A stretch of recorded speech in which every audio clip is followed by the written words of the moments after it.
I will call the June 16th regular meeting of the Irmo Town Council to order, and I will recognize Mayor Pro Tem Harvey Hoots to lead us in the Pledge of Allegiance and invocation. Please join with me in the pledge.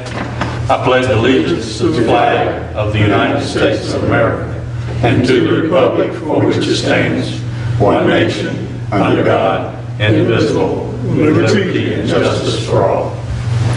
Please join with me in prayer.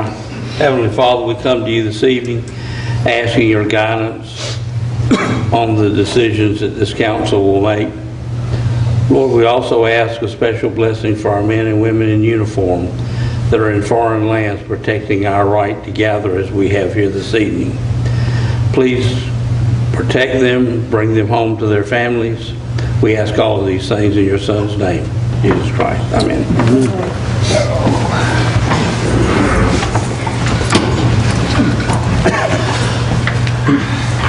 Next item is the reading of the minutes from June 2nd, 2015. Is there a motion for approval of the minutes? So moved. Second. And any discussion? Seeing none, all in favor of the minutes being approved as written, do so with show of hand.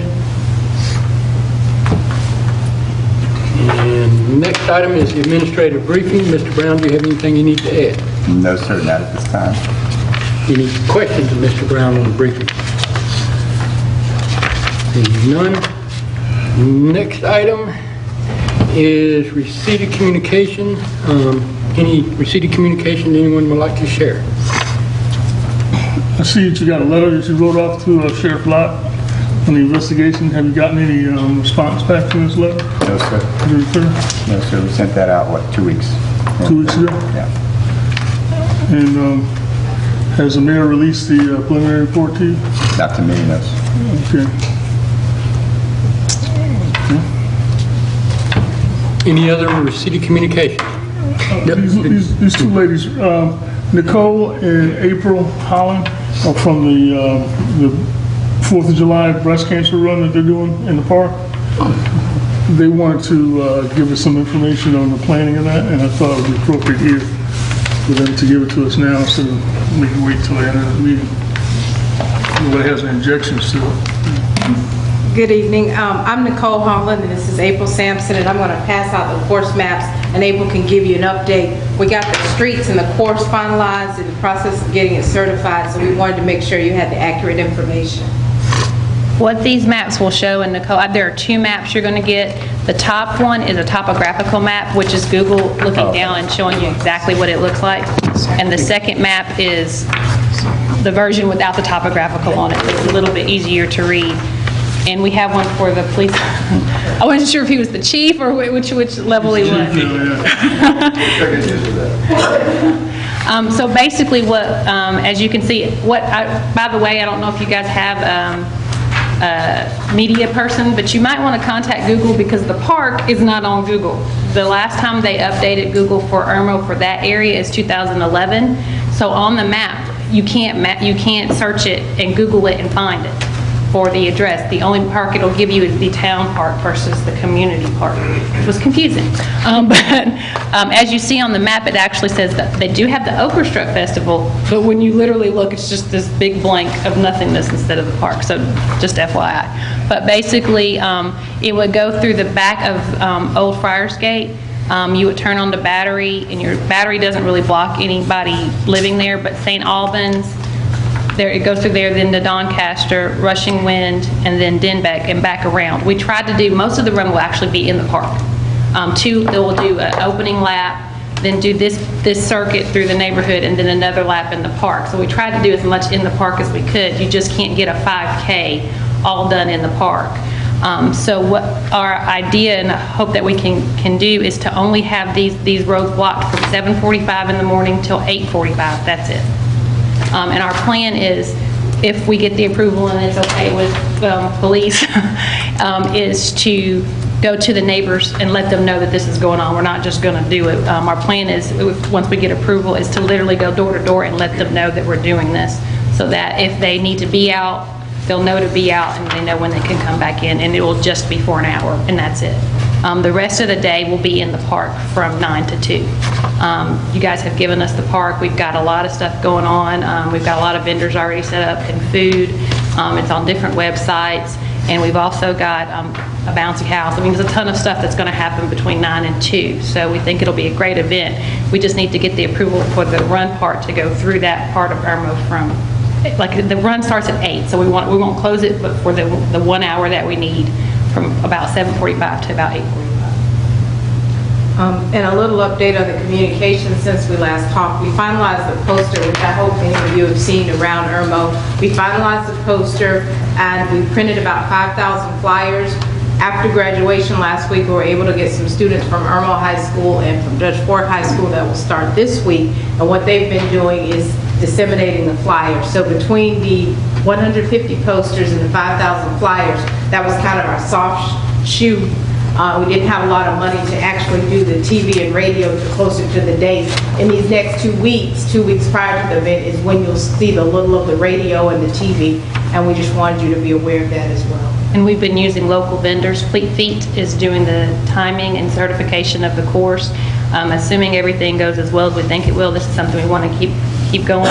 They are on board with doing that, and once it's certified, the course is certified for 10 years.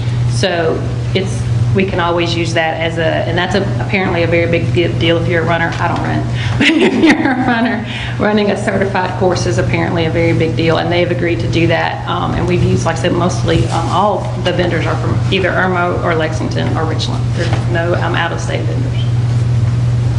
Any questions for us, or is there anything else we need to do? We just thought we should come particularly with the street information so that we don't make a misstep. I have a few questions, if I may. When you say block roads, what is your intent? Just because we didn't want anybody having to drive while the runners are running. We typically, when we have a race, we have officers or explorers there. We don't block the road because the residents might have to come and go, and emergency vehicles may have to get in and out. How many confirmations do you have?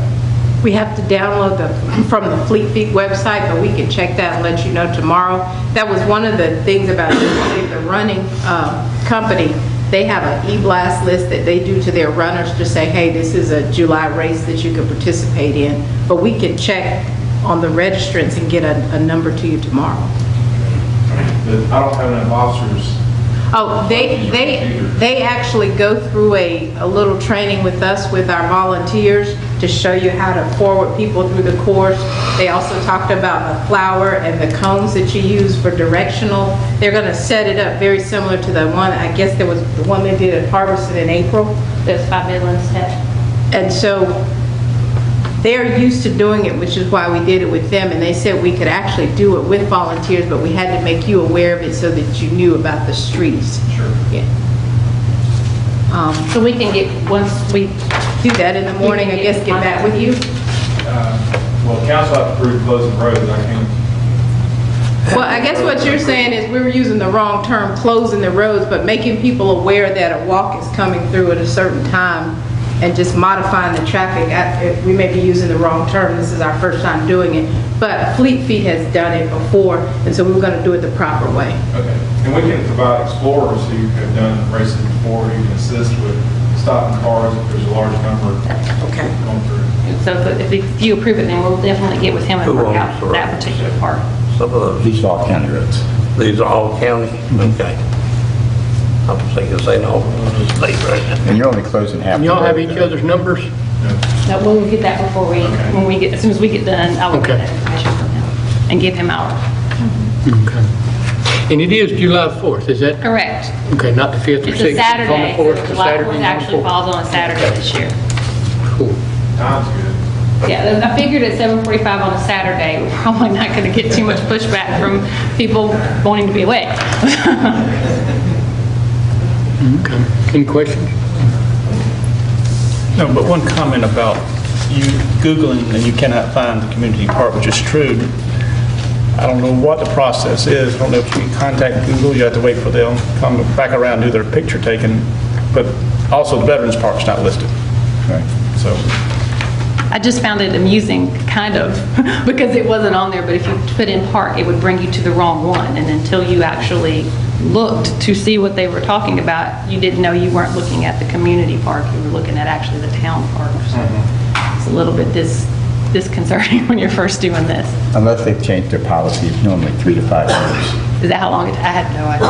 Is there any way you can submit stuff to them, or addresses, or? I'll check, I don't know. Actually, there is. I'm the communications director for the solicitor's office, and there are things you can do to bump up your website. There are things you can do to let them know, like new construction, you want to push it through. Like you're saying, there are averages, Right. but you can contact them and kind of bombard them so that they move to add you or to modify something.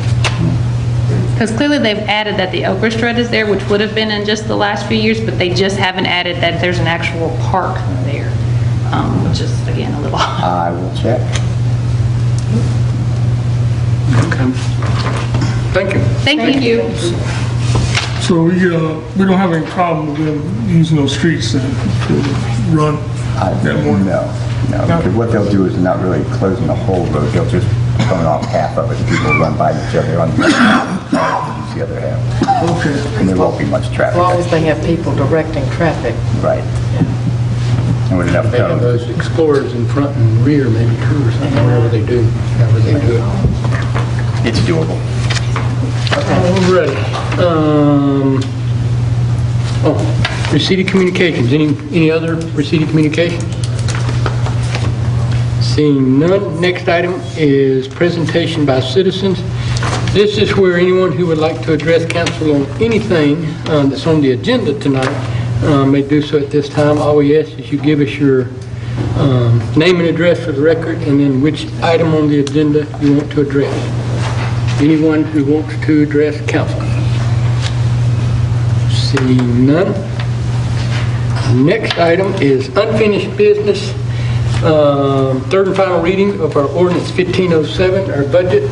Is there a motion for third and final reading? So move. And a second. Second. Any discussion? Just again to remind everybody that it's 0 mills. Zero mills, and I think the total was $5,272,703. Any more discussion? All in favor then of third and final reading of the budget, do so with show of hand. Next item is third and final reading of 1508. And if I remember correctly, this is the one about adding or amending at first reading, yeah. Third and final reading of 1508 to amend the Irmo Town Code, enactment of ordinance procedures generally. This is where we're deleting the part about not being able to make amendments at first reading. So is there a motion for third and final reading? So move. And a second. Second. And any discussion? Harvey, what was the reason for that back then? I don't know that there was any reason given. Yeah, I don't know. At one time, the municipal association thought that, you just took it, first readings was in title only. In a lot of places, like the State House, when they bring up a bill, it has to be discussed, debated, all that as is, and not changed. And a lot of it was done because of committees that would have already been working on it and have it in pretty close to final. Yeah, I don't know. I mean, to me, I can't logically think of any reason why We you wouldn't. shouldn't be able to amend it. And some There places was a have, reason for it. I mean, they wouldn't have had it if it wasn't a reason for it. It's like, I wasn't around. I was wondering if you knew since you were and around. a lot of that stuff, I think, when and I'm guessing too, when the town adopted whatever the municipal association model ordinance, you could make them, whatever changes you wanted to at that time and say, well, we like this part, we don't like that part, we're going to leave this part. I don't know. But I can't see where it infringes upon anybody's right as a public or as a council member not to. So to me, it makes it easier to go ahead and make changes, get them done instead of, because if you didn't, we'd either have to vote stuff down, amend it, and bring it back to the table, vote it down, amend it, and it just makes it longer. Or you'd wait till the second and then you'd amend everything, and then by the third, you kind of stuck, without a whole lot of discussion. But a lot of places don't have it. I mean, they make amendments at the first motion, and then they only have 2 readings too, so they make them at the, and that may have been why, because we had 3 readings maybe. Maybe somebody thought it'd be better not to at the first meeting, and you can do all the changes at second, third, since we have 3 readings, and other places only have 2. But. So all in favor then of 1508 to amend, is that me? To amend that and take off that, that's not mine. All in favor then of third and final reading to amend that, which is basically removing that, do so with show of hands. Next item is second reading of ordinance 1509 to amend the town code. This has to do with the oak strut, and this has to do with the school district 6 and the controller strut. Is there a motion for second reading? So moved. And a second. Second. And any discussion? This is 1509? Yeah, 1509. Okay. And this is where we're getting rid of, it says Lexington School District 5 and Richland School District 6, and amending it to Lexington Richland 5. And then we're deleting that sentence about having a submitted written proxy, and we're deleting the sentence that says, at the discretion of the commission, the duties of the secretary and/or comptroller may be performed by the staff. And we're adding a sentence, in all council meetings that have agenda items pertaining to the oak strut. And I think that's in the paragraph that says, in December, the chairman will come to the meeting and tell what happened in November and who the officers are and blah, blah, blah, blah, blah. And he will attend that meeting. And we're adding in all meetings that have anything on the agenda that have to do with the oak strut. So any more discussion? All in favor then of second reading of ordinance 1509, do so with show of hands. All opposed? And let's see. And the next is 1510. Ordinance 15, second reading for ordinance 1510 to amend the Irmo Town Code, boards, commissions, committees, oak strut, finances, and expenditures. Is there a motion for second reading? Oh, so moved. And a second. I'll second. And any discussion? This is the one where we're adding. Oh, this is where we had that, we had an A, so we, yeah. Okay. We had one paragraph, we're making that paragraph A, and then we're adding another paragraph, I guess. Correct. B. Yeah. And this is the one where it says, the Oak Strut chairman will be responsible for ensuring that the Oak Strut commission stays within the approved budgeted revenues and expenses. Where's that written at? Where's it written at? I don't have it in my 1510. It's under 6-2, the meeting of 6-2. And what that one says is, we're adding a new paragraph. It says the Oak Strut chairman will be responsible for ensuring that the Oak Strut commission stays within the approved budgeted revenue and expenses. The chairman shall inform and submit changes for the expenditures to the town administrator for approval if revenue does not meet pre-planned projections to keep the budget balanced. Now, I think we talked about that last time. Yeah. That just kind of re-clarifies or clarifies the other stuff that we did. Did you find it? Yeah. Any discussion? How do you propose the chairman figure out the revenue and tell you in advance what the revenue's gonna be, Well, and report it to the administrator. what they would do, if I'm thinking out loud and talking right, is when they're having a meeting and they're discussing voting on whatever line item it may be, whether it's a band or whatever the line items That's are. expenses, I'm talking about revenue, it Yeah. says revenue here, not expenses. Well, what they would do is when they're talking about voting on spending money, and we know that they've got a button like this year, 65,200, and X amount is supposed to come in from the parade fees, and X amount coming in from the booth fees, and then X amount comes from Lexington County and Lexington Medical and wherever else. If that money's coming in and they know they're pretty much on track, then everything's fine, and they stay within that budget.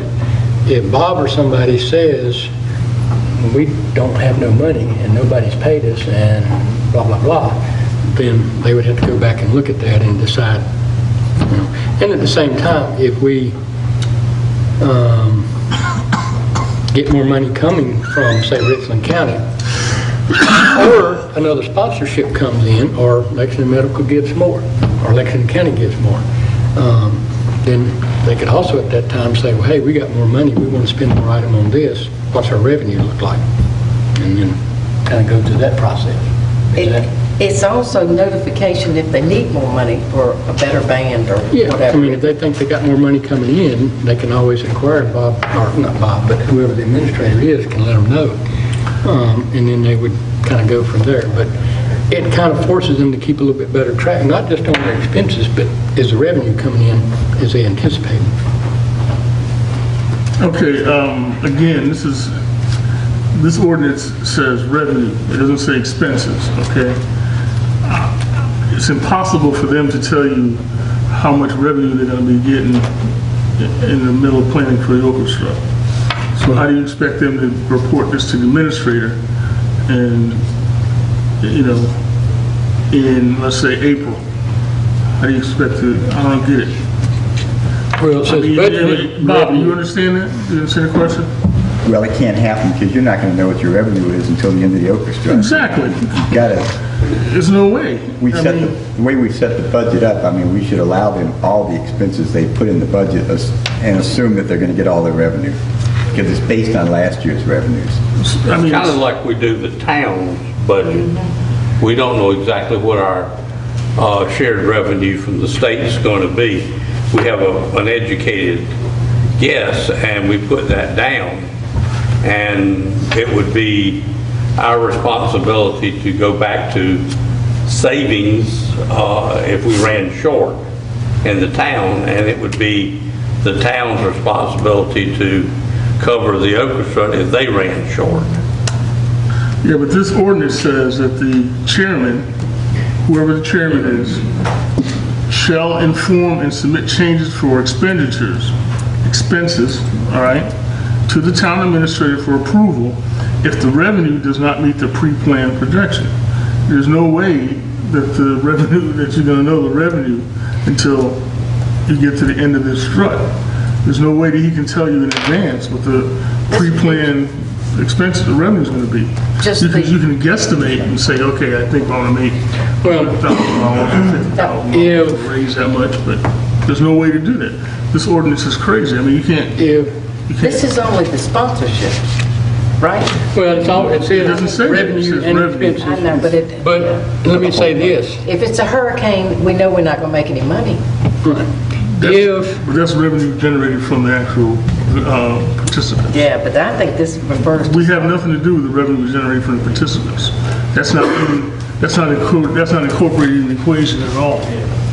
This is a sponsorship money, the money you raise from like the, you know, from the hospitality tax and the liquor tax and Arts and stuff. craft, I mean, project. if, in our town, if, what's his name, Rick Quinn were to pass that ordinance that cuts our business license to $100 max per business, we would know that. We would know our revenue is no longer going to be whatever it is from business license. It's going to be 100 times however many businesses we got. We know we got a problem right off the bat. And the same thing here. if they were to get a check from Lexington Medical for, say, $10,000 or $5,000, and they say, oh, we got problems, we're not giving any more than that. Or they would get a letter from Lexington County that says, hey, we're not giving you $2,500 anymore, then they would know their revenue is not going to meet. And I don't know what this is, what, June? How many people have, say, signed up for everything so far? We haven't got any parade. We've got like 5 or 6 arts and craft. We've got about 7 food vendors. Okay. And I know you don't know because this is new to you, but if someone has been doing that, they may know by this time we have 10% of our money. If that's on track, that's on track. Basically, and it doesn't say anything other than if they know that they're not going to have the revenue that they thought they were, as in years past when they put down 40,000 in sponsorships and they got 15, they knew they ain't got the revenue and they knew they ain't going to get the revenue. This eliminates that little clarity from not happening because they know we're going to get money from here, we're going to get money from there, and we're going to get money from the parade, and we're going to get money from that, and everything's fine. If they determine at one point that they're not getting money from somewhere, then yeah, they got to go back and adjust while they're... Well, my question is, when in the planning structure do they have that luxury to plan that, to tell them? Basically, every time they're meeting and spending money and talking about stuff, they just need to kind of make sure we got money coming in as planned. I know medical says they got a check in the mail to us, so to speak. And I think you said Lexington County has already approved the... We've got their approval for their accommodations. We've got the Richmond County hospitality. So, like right now, I think most of their revenue is coming in that they anticipated. But that's kind of what that is saying.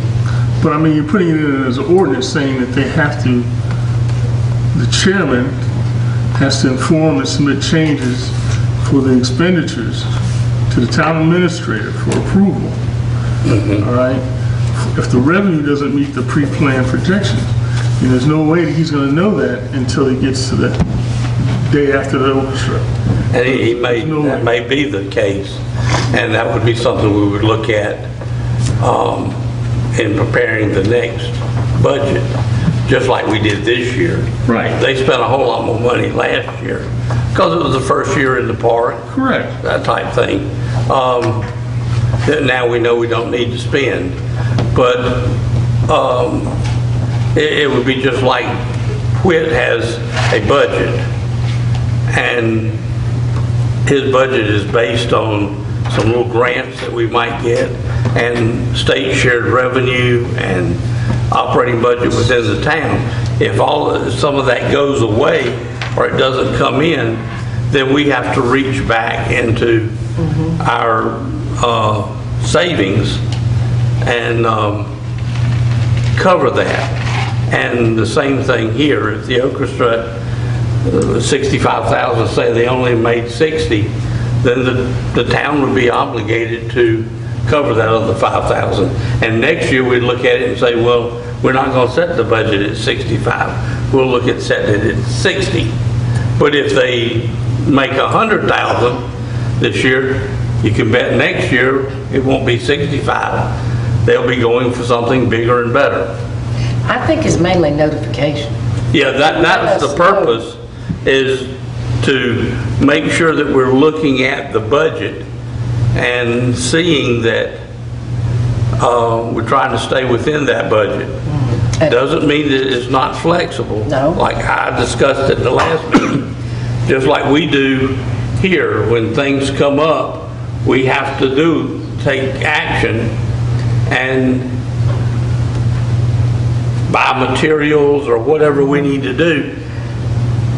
And then sometime, a couple times, 3 times a year, we'll go through and make amendments to the budget to keep it balanced. That's right.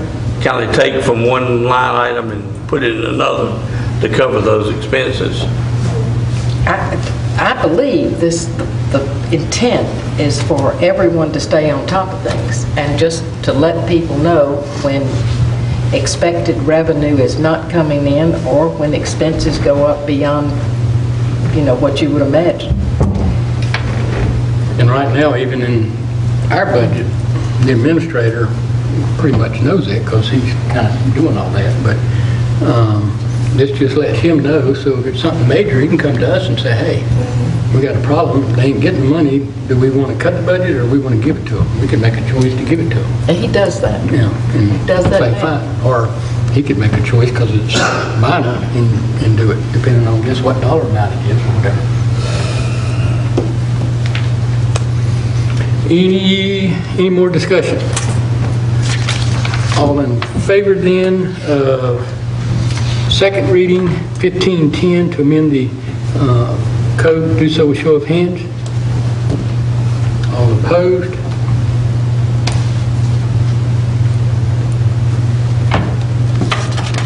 And second reading of ordinance 1511 to annex Lexington County Tax Map 1800-0104 and 060 and Richland County Tax Map 3209-0162, known as Irmo Drive. Is there a motion for second reading? So moved. And a second. Second. Any discussion? I went over and rode through Chapel White and the roads that in New Friars Gate up in the Hampton area. Or Hidden Oaks? Hidden Oaks area. And I swear, I did not see the clear cut. I could see that if you looked hard through there, you could see some light. I went in the middle of the day, so there was plenty of light. You could see light back there where there had been some clearing, but it was not all the trees cut down. It was still very dense there. And like I thought, and we discussed, Rawls Creek comes right along there by Crestfield. And there's nothing between the people's property ends where the creek boundaries are at, and then you got the creek, and then you got the trees. So it's not coming right up to their property.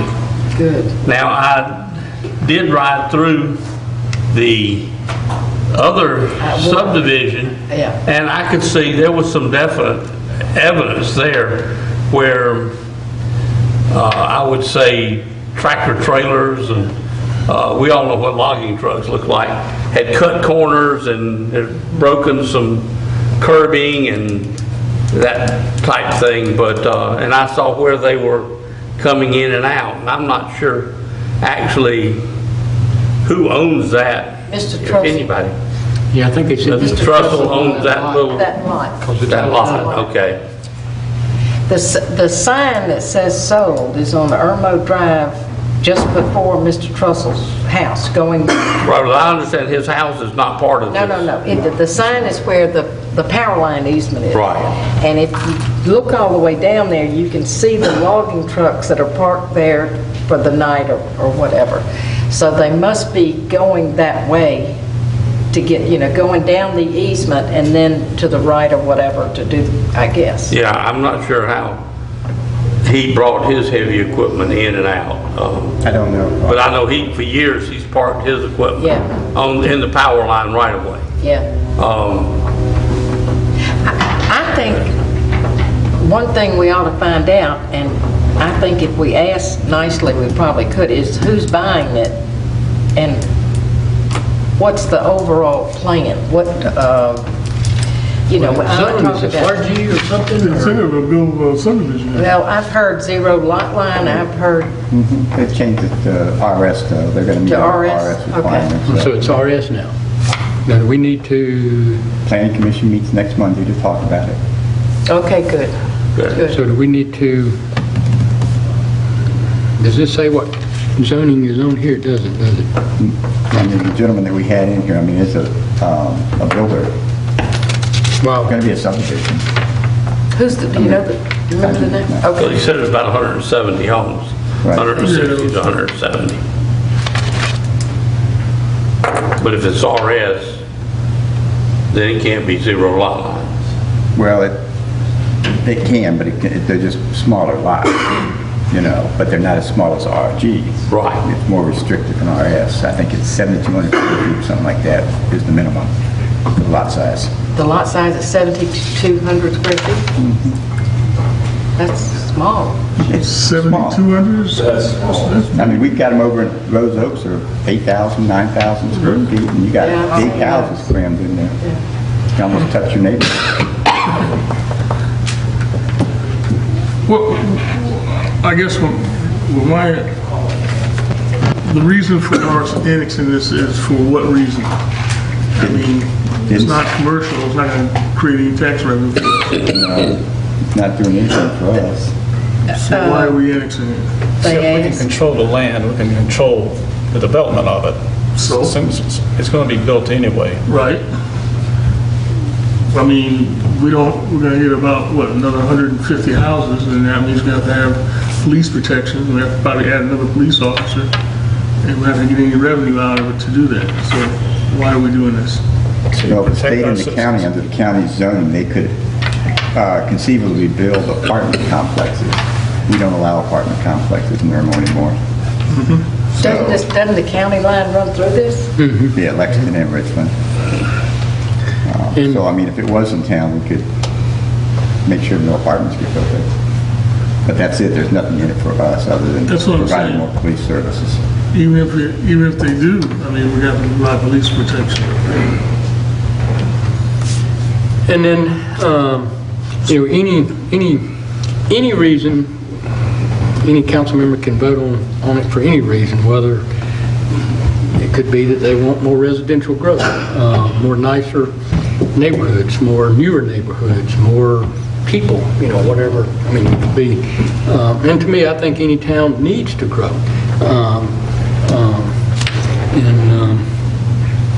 They asked, probably if we were going out there knocking on their door and trying to ask after the place is built, we'd never get it. Trying to annex 160 homes, we'd never get it. Well, I You mean, just can't. The Waterford, we asked the Waterford, they said no.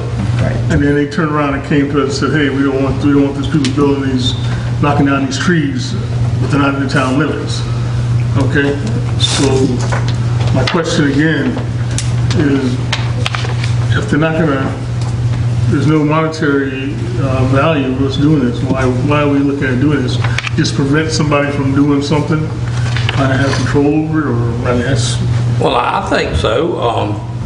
You got New Friars Gate that backs right up to it, and they are in the town. And I think that, I know some of them were here concerned about the cutting of the trees. Do you not think that more of them are going to be here if a set of apartments start going up in their backyard? And Where if we have it in the town, we can control some of that development and have it a better development that better fits up next to our existing residents. And don't make the flooding any worse. No. And it's, Anything. I don't say as far as I'm concerned, but you can see all that white spot right there that's not in the town on that map. And, I wouldn't be opposed to going down Irmo Drive from Publix up to Paul's property on everything on that side of the street and filling it in, just so it is more, when police officers are going down the street and you gotta skip this house, look at this house, look at this house, look at that house, it's just, in my mind, better when it's all filled in. I would like to see all that, but, all that We've tried to undeveloped annex all of that before. and all that undeveloped land may come in at some time, that neighborhood probably never will. I mean, at some point they may, I don't know, but it would be probably difficult. But, that White Doe Court and Trussell's property and everything beside there, I wish it were in town. I'd like to see everything down that road, but I never will. I don't know that I'd go out and waste my time talking to them, but, when they come to us, I would consider it strongly just because I think we need to grow and we need to fill in this place, and eventually we'll get some more of that other property that may be commercial. But that's my reason why I would vote for it. Any more discussion? All in favor then of the second reading to annex 1511, those parcels into the town of Irmo, do so with show of hand. All opposed?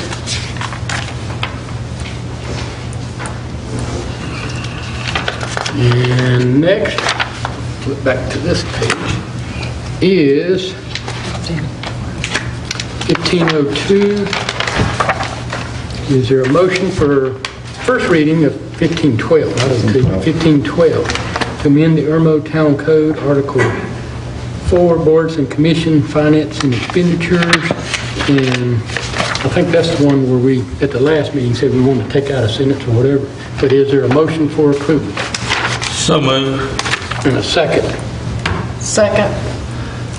Any discussion? Yes.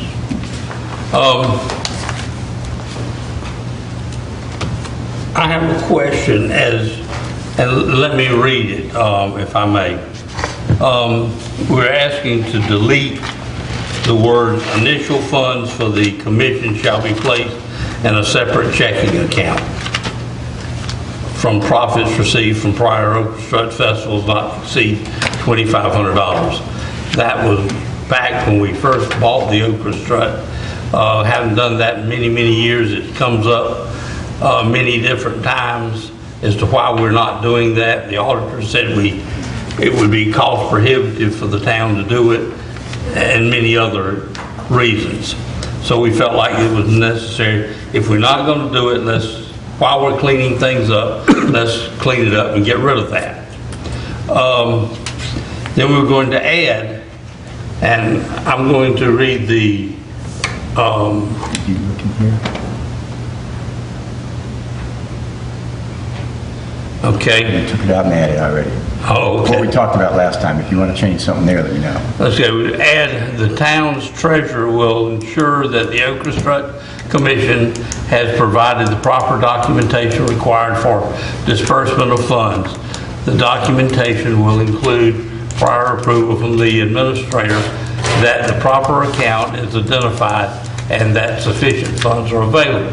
And my question is, which administrator? Now, earlier we were talking about the orchestra administrator had to be looking at their budget and then had to confer with the town administrator if something was out of balance. So which administrator here are we looking for the approval from? Tell me. I would think that it would be, the documentation would include a prior approval from the orchestra administrator that the proper account is identified and that sufficient funds are available, and then present it to the town administrator. Does that make sense? Yeah. Because it's got to go through the town administrator to get to the treasurer to write the check. And I thought that was the extra checkpoint that we were looking for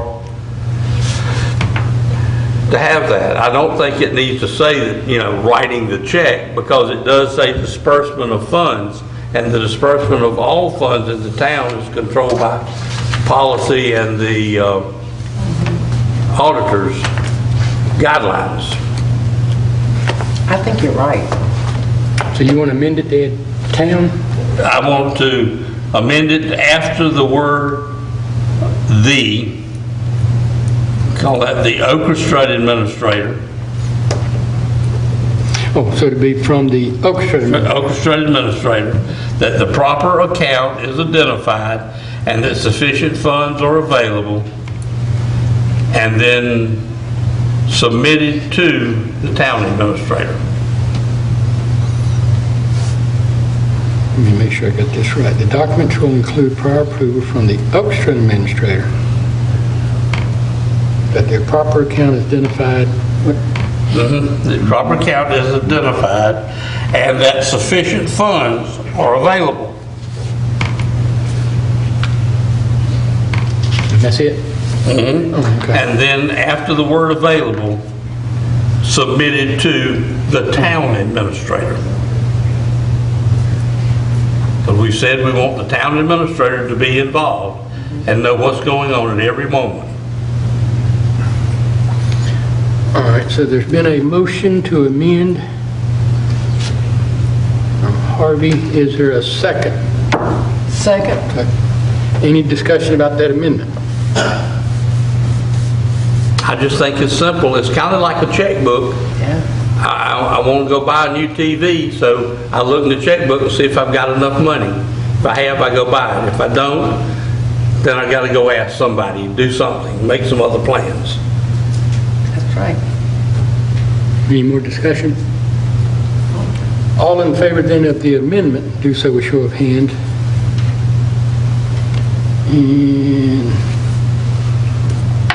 And so that's been amended now to word, you got that? I've got it. Any discussion now about the amended ordinance as amended?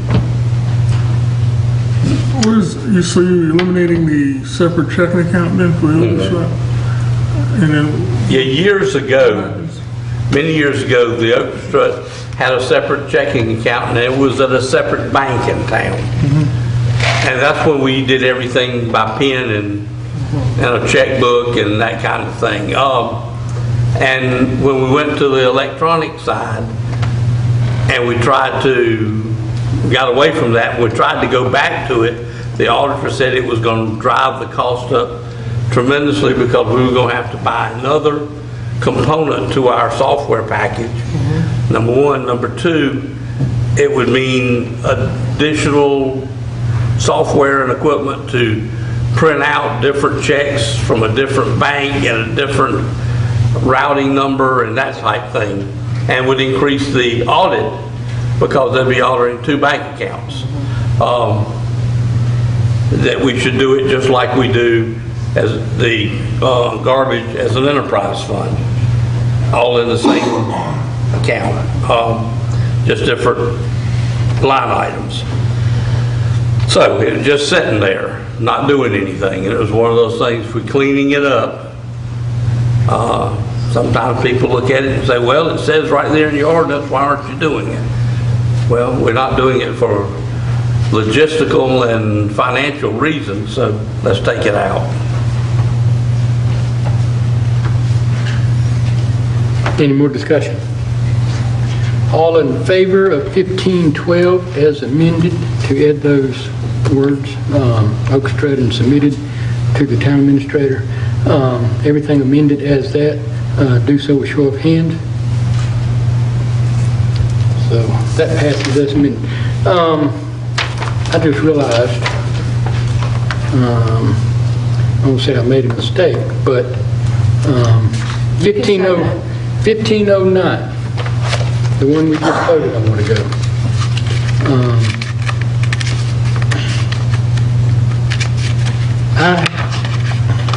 I was looking at the 1509 from last meeting, because I had some of those and not some of those. And I don't know what it is on y'all's thing, but on the copy that I get, there's a gray item on there. And actually it's yellow highlighted. Remember we were going to delete that? Highlighted on that. But see, we had to amend that because we voted on it at the other reading, first reading or whatever it was. Let's see, 1509, the second reading. So at first reading, we voted on it without that. We said we were going to change it. Right. But we have to add that to it because it's really, 1509 is really... We'd already made a change. Yeah, we'd made the change, but we hadn't amended it. So we can either do one or two things. We can either wait to third reading and add that gray section, or someone who voted in the affirmative, which would be any of us, well, Barry voted negative. So any of us four, I'm just trying to think. I could make a motion to reconsider the vote. Yeah, we need a motion to 1509. reconsider the vote on 1509. So let me write this But down. that's a motion. It has to be seconded and approved Yeah. to reconsider. A motion, Is that what we want to do? yeah. Second? And, okay, so now we're back to 1509. And that little Because at the last meeting, you said you wanted to delete that, I think, or something like that, to get rid of that controller word. Yeah, because we've never had a comptroller. Yeah, comptroller. So we just need to amend it to add this delete, and then vote on that, and then vote on 1509 You again. need to vote on reconsidering to go back to 1509. Oh, yeah, we got Got a motion? we got a motion and a second to reconsider a vote on 1509. So all in favor, do so with show of hands. And all opposed? That was it? Okay. Now you need to make a Now, motion. we're back at 1509. Now we need a motion to amend that and delete that one sentence there. I'll make a motion that we delete, and I'm reading the part that's highlighted, is section 2-263, A1A, and it reads as follows, quotation marks, and one as comptroller who shall be responsible for cash receipts during the festival, close quote. To delete that. Okay. And a second. Second? Okay. What's this one up above it, section 2-63A1A? That's the stuff under whatever. I'm that- confused. What happened is when we deleted the one above it, the one below it shifted up and took its number. It did not. Should not have. Shouldn't. Well, it has the same, We took out the Both written comes- proxy. it has the, Yeah, it's fine. Same number. Yeah, but Yeah. it's supposed to get the See, same. we already voted on this and that, but we were supposed to amend it to add this, and no difference is the. I'm not looking at y'all's thing, and I was looking at the old copy, and I forgot There's a about bringing difference that up. because this is A of A. That's A of A, okay. Because Got it. didn't get a little B, okay. So, I mean, that's correct. That's correct, okay. So there's A1A is gone, That's what we'd be taking A out. is gone, yes. Yeah. both of them.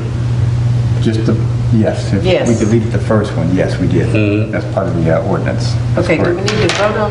Yeah, The amendment. Okay. yeah, As amended. yeah. Well, we vote on the amendment, Colin. Yeah. We voted on the amendment yet, okay. All in favor of the amendment of deleting 263A1A, do so with show of hands. And all opposed, I guess that's everybody. Now back to 1509 as amended. All in favor then of second reading? Yeah, second reading of 1509 as amended, do so with show of hands. And all opposed? All right, there. Now, next item is approval of a resolution 1501 adopting the Town of Irmo safety policy. Is there a motion for approval? So moved. And is there a second? Second. Second? Any discussion? And is this something we do every so often type thing? Do it every year. Every year? Okay. Okay. Any- I was wondering why, because it was 1501 out of the number. First resolution we've done this year. Okay. Okay. See any more discussion? All in favor then of approval of resolution 1501, do so with show of hands.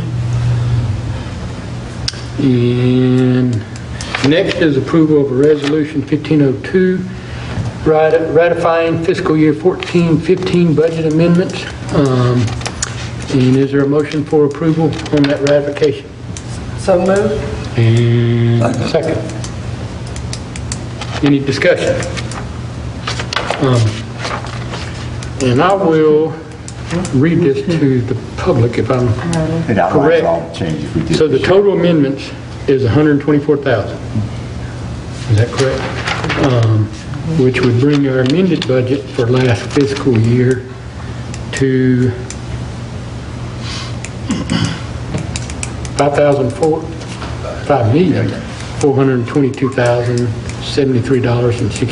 $5,422,073.65. The only question I wanted to ask, and I just wanted to make sure I had this right, and I'll just start up here, the park maintenance.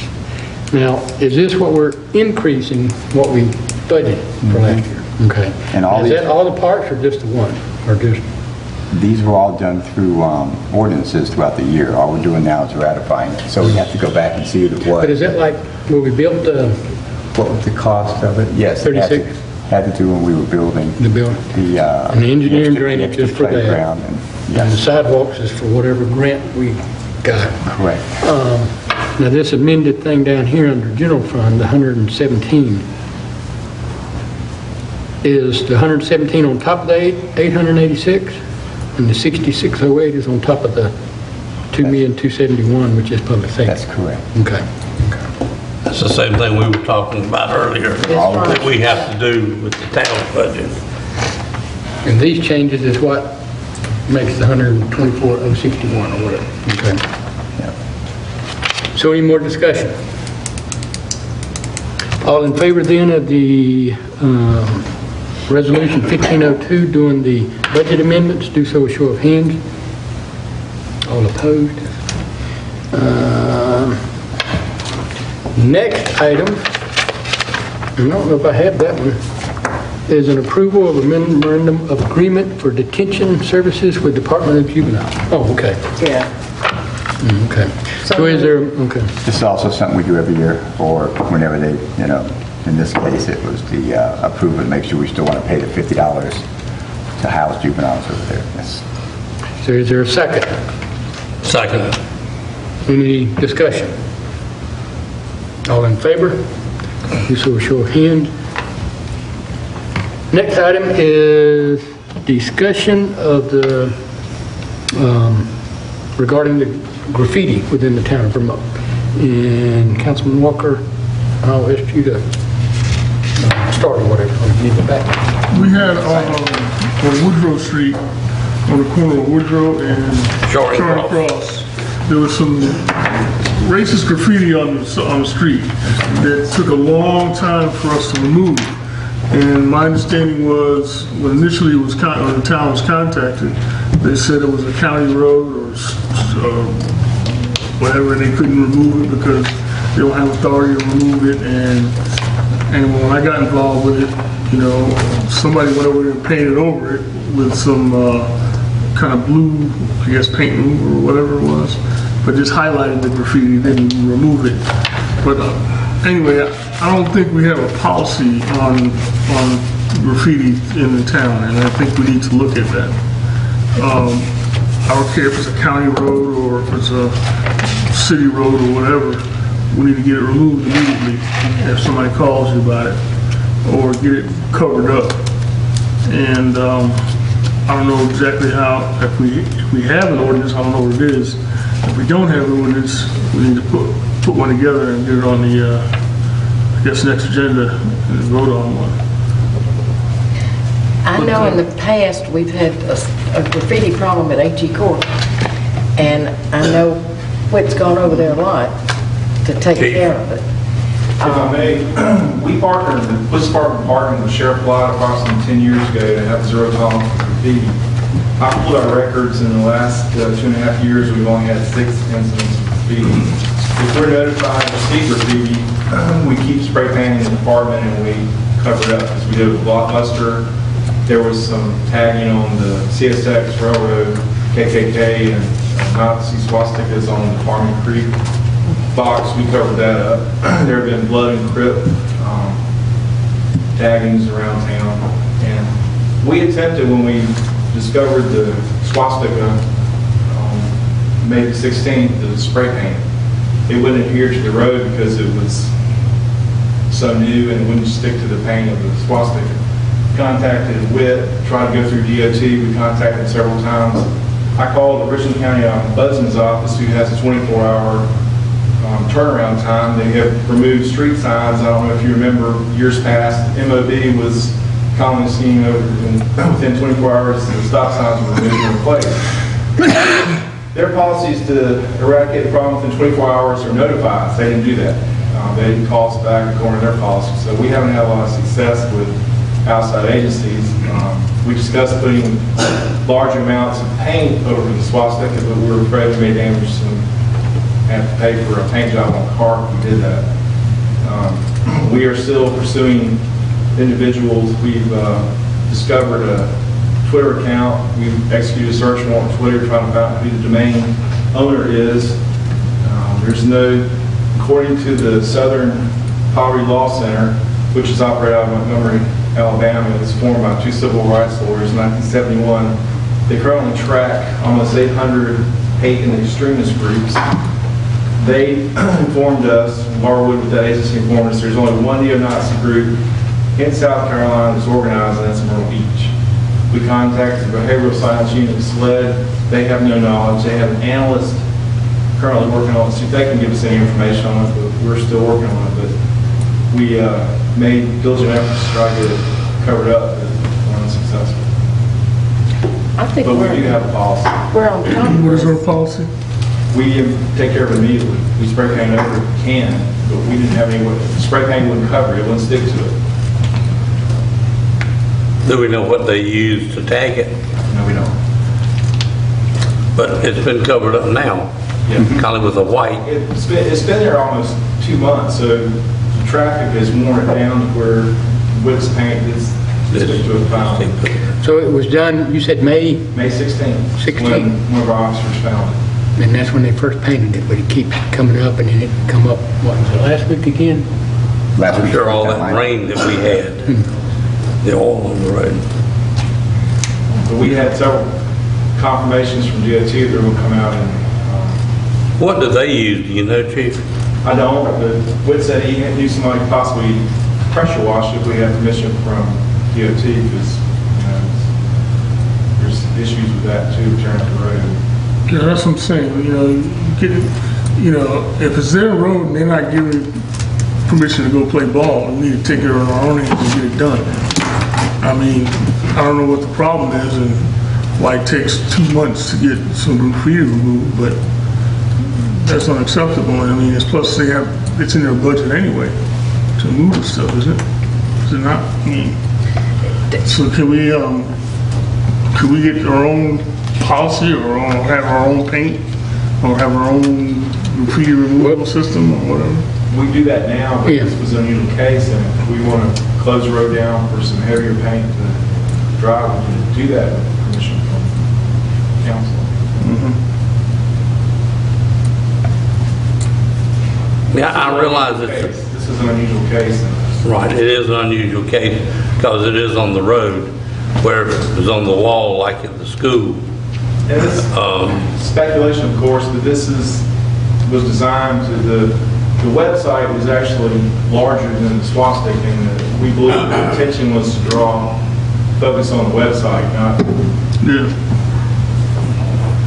and I don't want to in any way beat the website because I don't want to draw any more attention to it.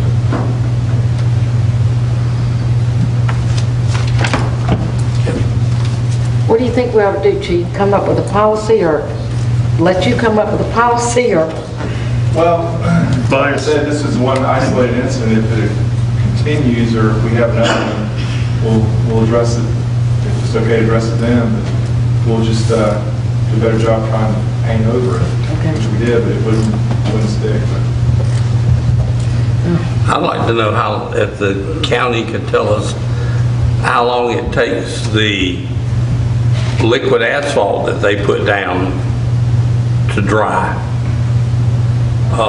Just pave over it. Well, it's not actually paving over it, it's like we paid them to come out here and spray the parking lot with an asphalt spray. It's a water-based material, but they just spray the whole parking lot. Whit maybe, We discussed doing that. It takes 24 hours. it does take 24 It hours. takes 24 hours. If we put that out there and get on somebody's car, then we're repainting cars. Right. And also, it's not our road. Yeah, DOT won't give us permission to use any kind of petroleum-based or, top, Okay. blacktop. You can easily go out there with some paint or whatever, put it on there, but you're going to degrade the asphalt, and then we're going to have to repave the road. So that's why we didn't go that route. Oh, I see. We tried some anti-graffiti remover, but when you put the paint on the asphalt, it just sticks there. It's hard to get it out, it soaks it up, it's so porous. So it's a tough thing to do.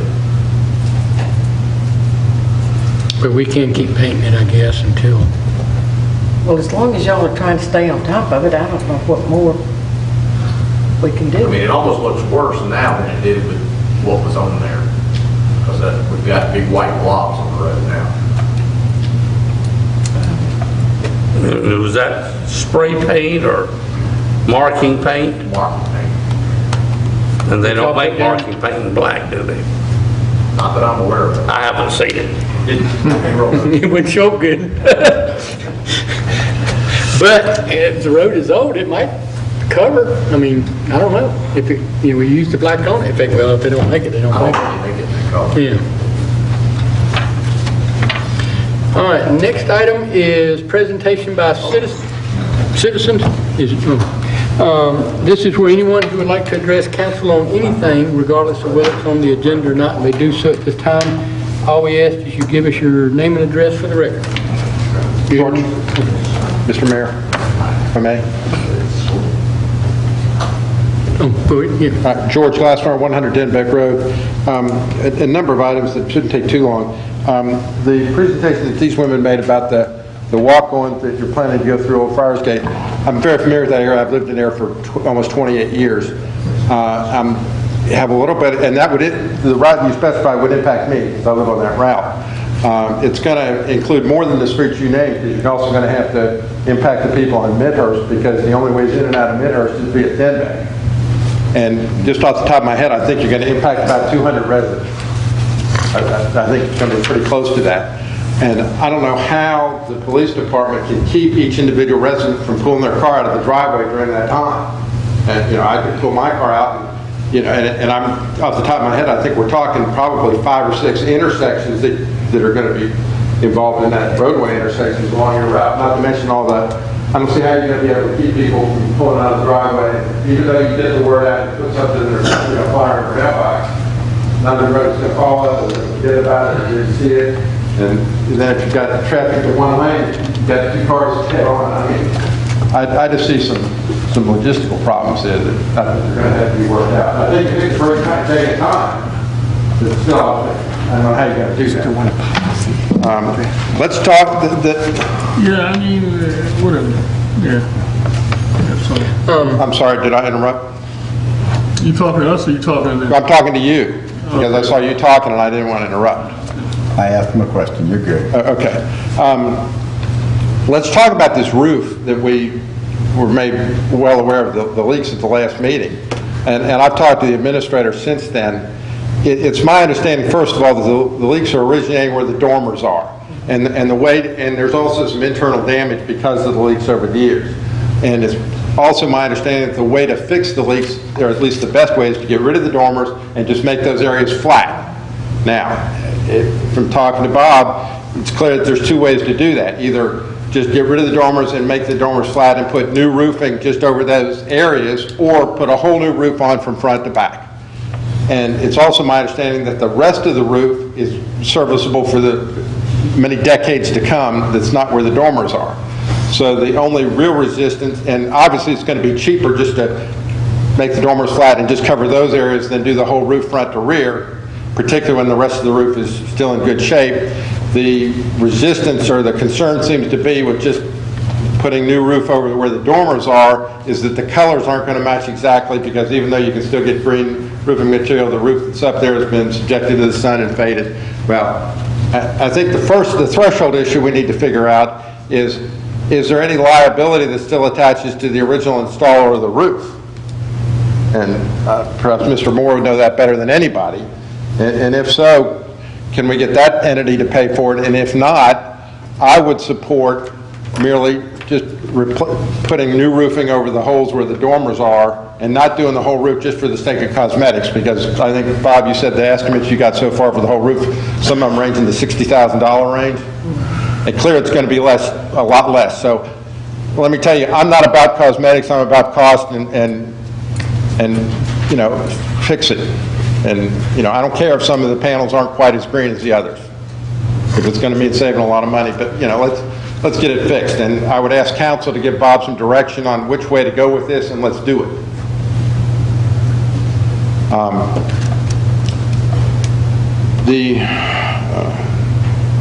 Also, and I agree, as to rezoning that area, that I think it was off our Farm Road Drive, I actually agree with Mr. Walker, and one of the things he said is, why are we annexing this? Because if the rationale is to maybe keep apartment buildings from going there, well, that seems like it's a self-perpetuating problem, because if we annex that, then what's to say that apartments couldn't go on the next plat of county property?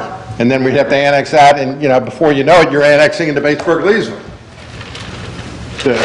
to prevent that problem. I also have a question about how garbage service is contracted. Do we pay them a flat fee every year for everything in the town, or is it based on per household? Per house. So if we were to annex that, then it's contractually provided that the payments then would just automatically go up. We wouldn't have to negotiate a new contract? The people coming in are going to pay.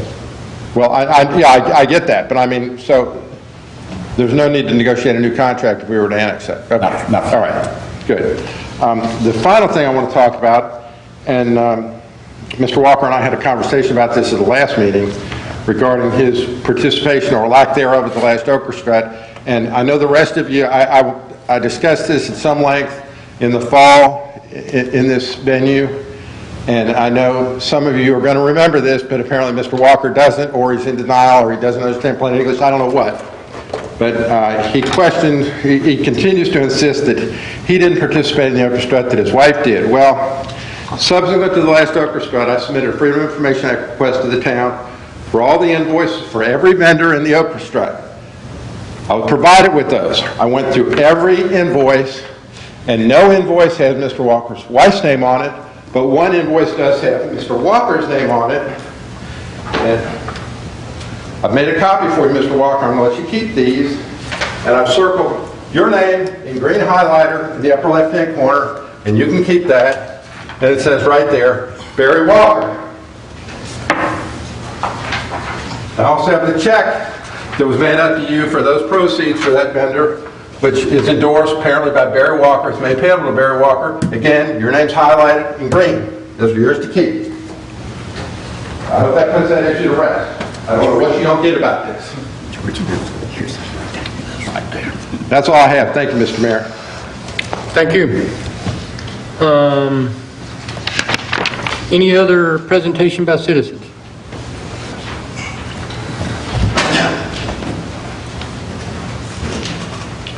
Thank you for your time. I'll be brief.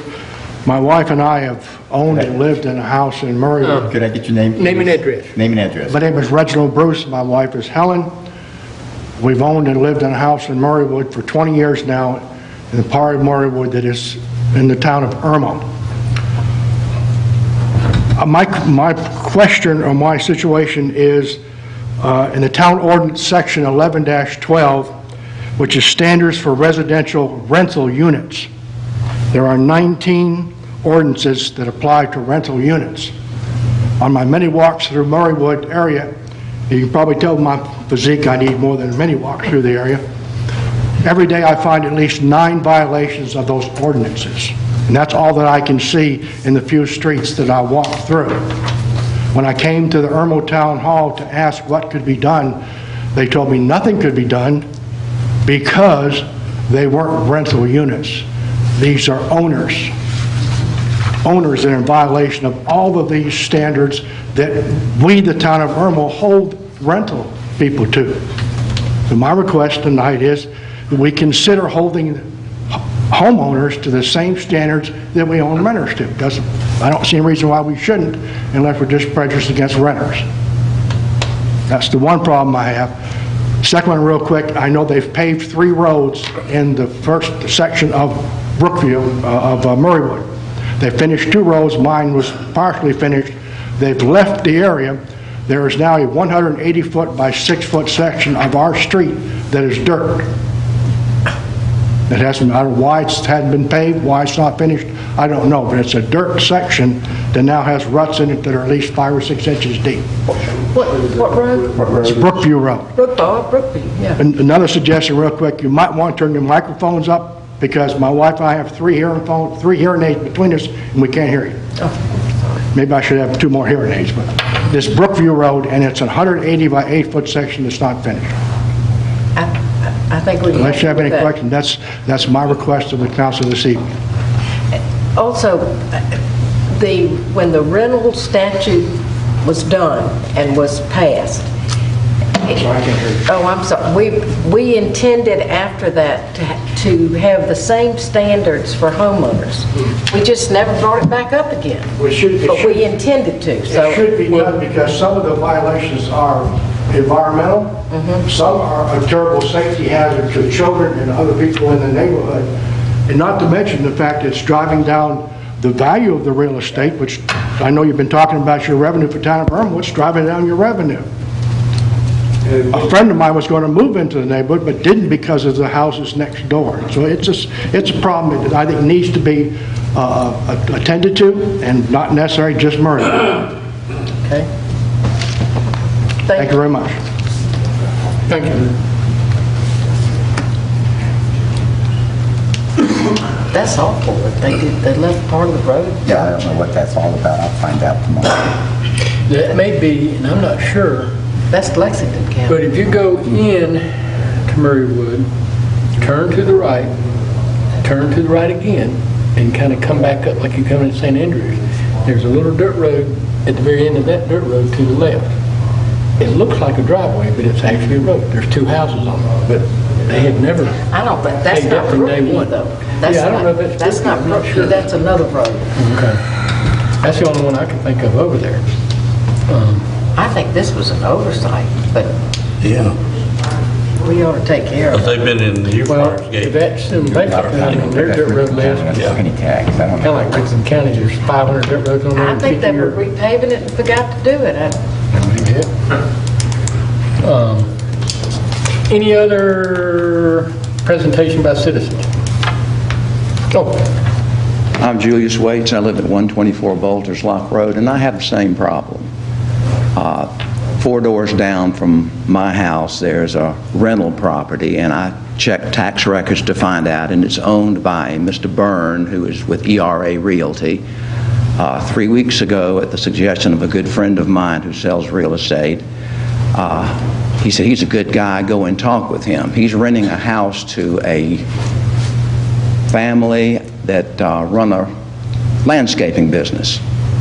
And if you've driven down Bolters Lock Road, you will see a truck, a dually, double wheels on the back, a trailer, and it's parked across the front of the house in the yard, well, what used to be a yard. The yard ends up in the street when it rains. That property used to have grass. There are 2 trucks in the driveway. There had been a camping trailer with the front end elevated up so that it was level, and this lot sits up, so if it had gotten loose, it would have been in the house across the street. That has recently been moved. After I talked with Mr. Byrne and told him that I was going to see Officer Ringer and get some code enforcement on this after I've read the ordinance about all the stipulations for renters. And I was told by Mr. Byrne that the house was for sale and this gentleman was going to buy it, but he hadn't bought it yet. I said, then that means it's still a rental unit. Well, yes. And I said, then what is he going to do about all this? Well, he's going to put it in the backyard. And I said, well, he's going to have a problem because on the side of the yard where you could get into the backyard, just a random estimate, there must be 150 black yard trash bags stacked 2 and 3 high from the fence almost to the front edge of the garage. In the man's backyard? In the side yard. Oh, the side yard. I talked with a neighbor next door to him, and he said, well, you know, my wife and I come and go at night, and I don't want to, make any trouble. I said, well, I don't want to make any trouble either, but I don't want my property value to continue to go down. do you know what address it is? 148. I can see Chief writing that down, so. Is that on the same side of the road as your house? Yes, ma'am. Okay, I know where you mean. Okay. Yes, it is. It's the third house from Chillingford. Know where you mean. Hadn't heard about that one. And what really is amazing is the yard is gone and during any holiday, they put all kind of decorations out on the front porch, and you had this messy-looking front yard. And across the street, there are 2 rental properties, which are, at this time, nobody's parking in the yard or parking trucks or anything else yet. But it seems that, back in September of 2013, when I was talking to the mayor about another situation, and people parking their cars on their lawns, and lawns disappearing, lowering property values. I said, most people move to Irmo to get away from the city of Columbia, and some of there, it takes forever to get anything done. But if you do one little silly thing, like I believe one year, one of the town councilmen in the city of Columbia, I can't remember his name now, but he was taking care of his mother's properties, and there was a broken window, and they were going to condemn the house because of one broken window that had not been fixed. She didn't know it was on the side of the house, and in the particular area, the houses were maybe 8 feet from one house. You sneezed in this house, this guy said, "Bless you."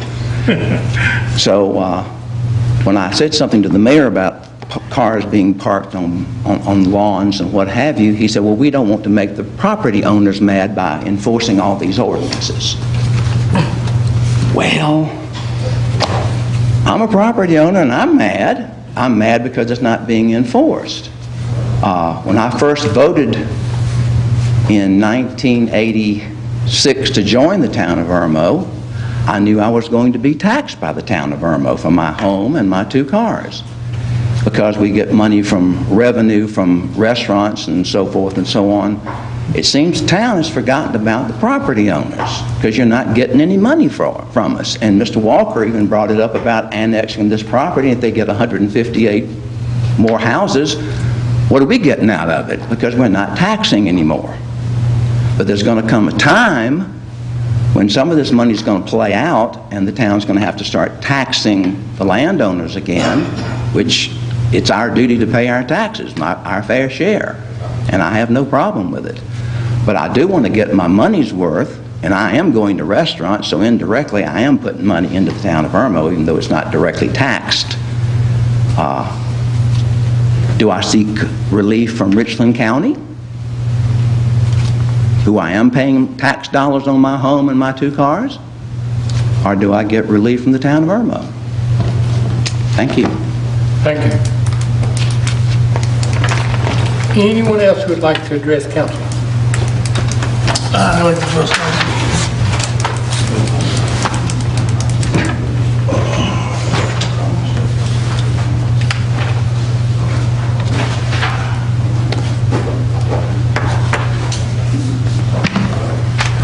Council, my name is Barry Walker. I live at 902 Shutterleaf Court in Irmo, South Carolina. I come here tonight as a citizen, and I like to I have a prepared statement I want to read to the council. For a long period, Mr. George Glassmeyer has used the public comment section of our meetings as a vehicle to question my integrity. I'm at a loss to understand why Mr. Glassmeyer has chosen me as a subject for his attacks. Regardless of his motivations, I've been attacked by him at most town council meetings in the recent months. I've attempted to limit my comments in response to Mr. Glassmeyer's statements because they're not supposed to respond to statements in the public during this period. I also understand that the public comment section is not supposed to be allowed as a way for citizens to make accusations against individual council members. Notwithstanding this fact, the mayor has allowed Mr. Glassmeyer to personally attack me, to make accusations against me on a regular basis in public comment portion of our meetings. I do not believe the mayor should allow Mr. Glassmeyer to single me out, attack me during the public comment section, like Mr. Glassmeyer has regularly done in the past. Mr. Glassmeyer has raised his voice in a sarcastic fashion, asked why I do not respond. The reason for my non-response is clear. Under our rule, I'm precluded from responding. Thus, I've determined the only way I can respond is by leaving my seat as a councilman and responding to him as a private citizen. I'm taking this opportunity to place on the record my response to what Mr. Glassmeyer has said about me in recent months. The town of Irmo recently received a Freedom of Information request from Mr. Glassmeyer seeking records as to my present tax problems. Upon reflection, I believe the only proper that Mr. Glassmeyer receive all information that's legally due to him through those requests. Why he felt it necessary to secure this information by way of a Freedom of Information request is unclear to me. The request information is all matter of public record and is available on the internet. I have served the town of Irmo for a number of years as a councilman. I believe I've done a good job. I love this town. I've invested many hours and a significant amount of my money here. Over the past several years, my health has deteriorated. I still believe I have something to offer the town, but I do have serious health problems. I tried to keep my health issues private, but it's apparent that Mr. Glassmeyer insists upon me giving an explanation as to my present financial condition and the reason for it. Council, I have end-stage renal disease, kidney failure. The kidney failure is related to the fact that I'm a diabetic. Due to my diabetes and due to my kidney failure, I'm on dialysis. The prognosis is not good. I'm not dead yet. The kidney problems are disabling, and I've had a hard time adjusting to the dialysis treatments in a day in and day out basis. Because of my kidney failure, I've had to retire from my business, and my wife is now the owner and operator of what little business is left. My economic situation is not good. Due to my physical problems, I have not been able to pay all of my taxes. I'm not proud of that fact. I doubt seriously I'm the first person in South Carolina who's ever had tax problems as a result of ill health. I'm attempting to work out paying these taxes, and I always have paid my taxes over the years. It's certainly embarrassing to me that I owe taxes.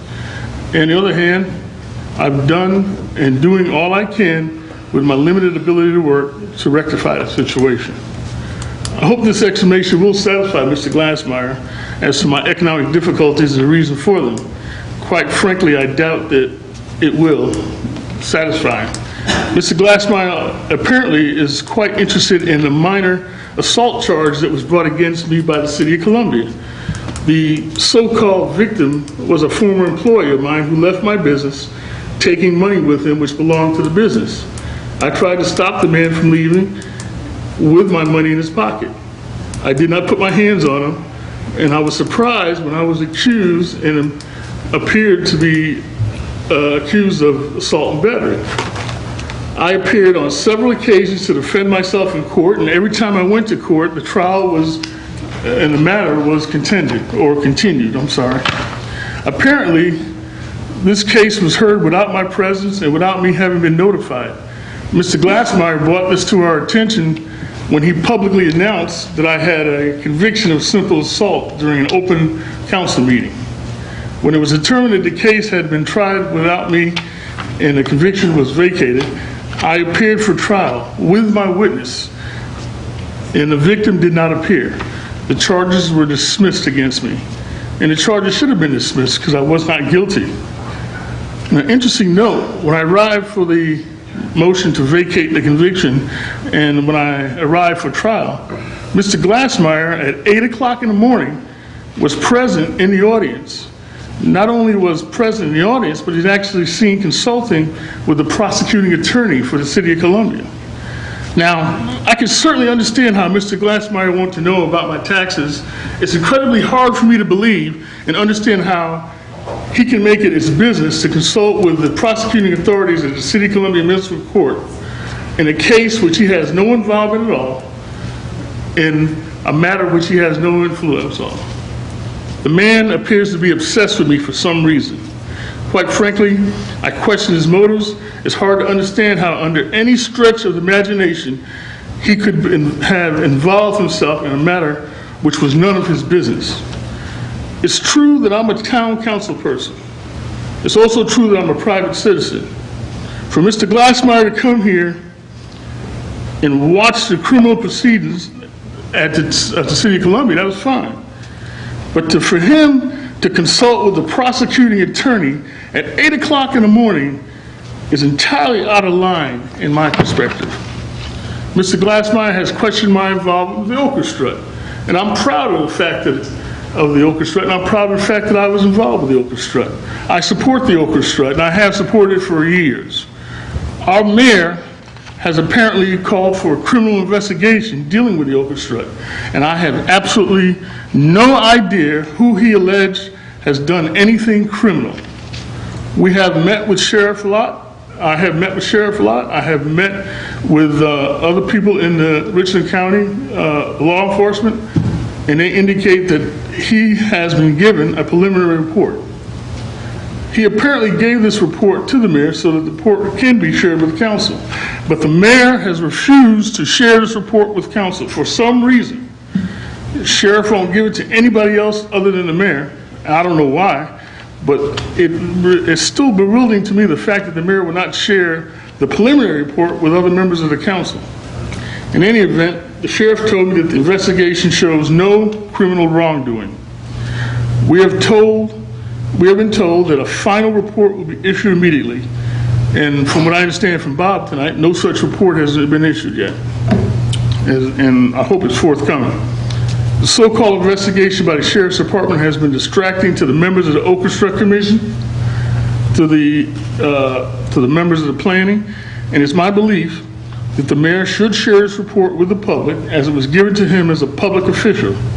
And as a public information, it should be shared with us. If my taxes are a matter of public information, it certainly would seem that the preliminary results of the mayor's investigation should become a matter of public information. In any event, the mayor remains steadfast.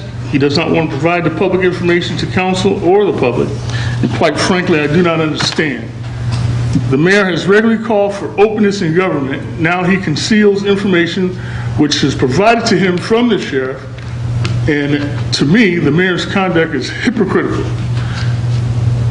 If he really believes in open and honest government, I submit he has no choice but to provide the report to all of us immediately so it can be shared with the public, who all has the right to know.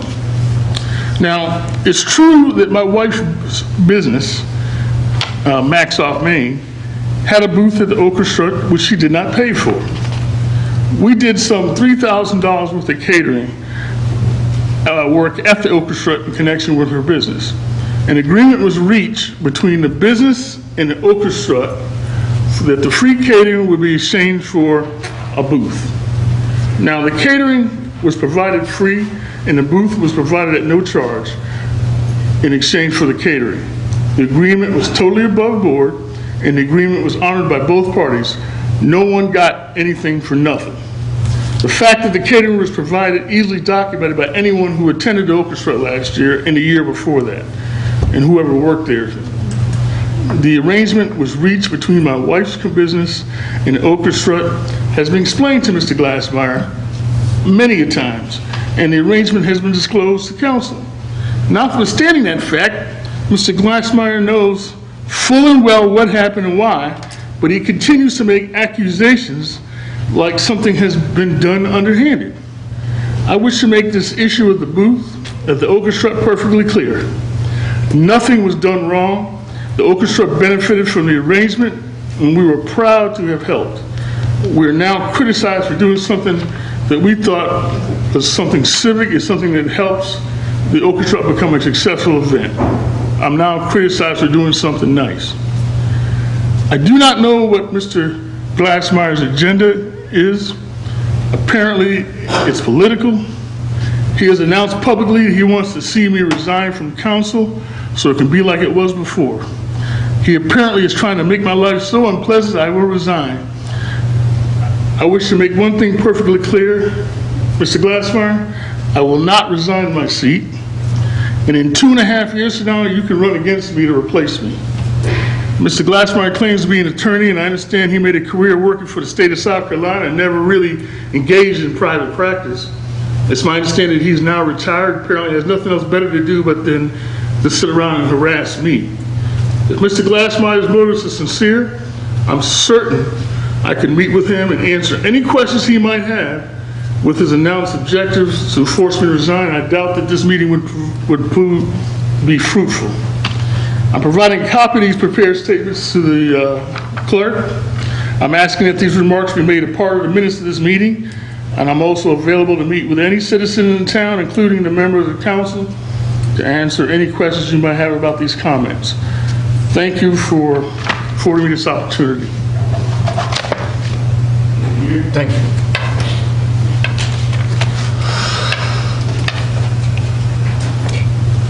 Do you need a copy of those to have? Yeah, if you want to add it to the minutes, I'll just take a copy. Yeah, we'll add it.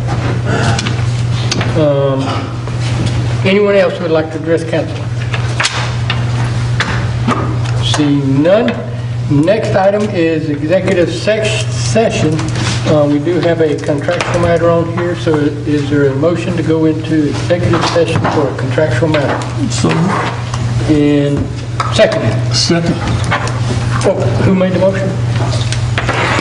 I made the motion. Second. Oh, you- Second. all in favor?